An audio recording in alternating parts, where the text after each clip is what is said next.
Il a 10 ans. Hissène Habré, l'ancien dictateur tchadien, a été condamné à de la prison à vie pour crimes contre l'humanité, crimes de guerre et actes de torture.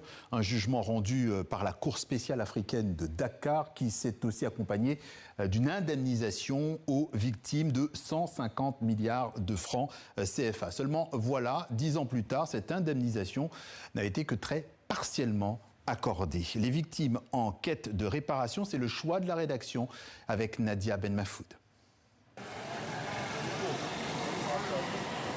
Cela faisait 10 ans que Clément Abaye Fouta n'était pas retourné à Hamra el-Goss. Ce quartier de N'Djamena, autrefois désert, est aussi connu sous le nom de Plaine des Morts. Je pas de mots.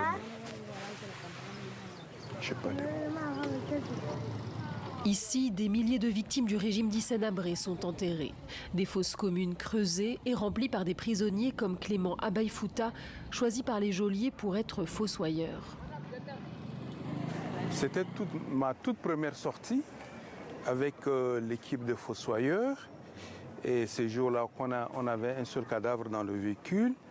Et c'est justement sous cet arbre-là que j'ai enterré le tout premier cadavre.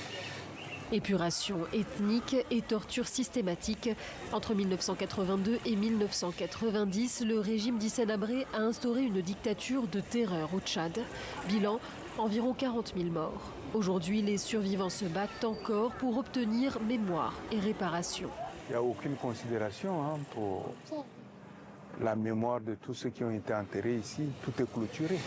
Pour l'histoire, quelle est la mémoire? Qu'est-ce qui peut refléter ou alors traduire ce que nous on dit?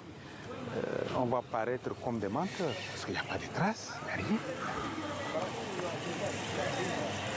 Honorer la mémoire des disparus, mais aussi indemniser les survivants. La justice a ordonné le versement de 150 milliards de francs CFA de réparation pour plus de 10 000 victimes. 10 ans plus tard, la réparation financière est au point mort. La justice avait donné des instructions fermes à l'État. Ici, c'est l'État qui doit nous dédommager. Mais si jusque l'État n'a rien fait, nous, on n'a pas d'autres moyens pour faire pression sur l'État. Nous attendons et nous continuons à attendre avec l'espoir qu'un jour la décision de justice sera appliquée. En mai 2024, une indemnisation symbolique est distribuée par l'État tchadien permettant aux victimes de toucher chacune un peu plus de 900 000 francs CFA, loin des 10 à 20 millions accordés par la justice.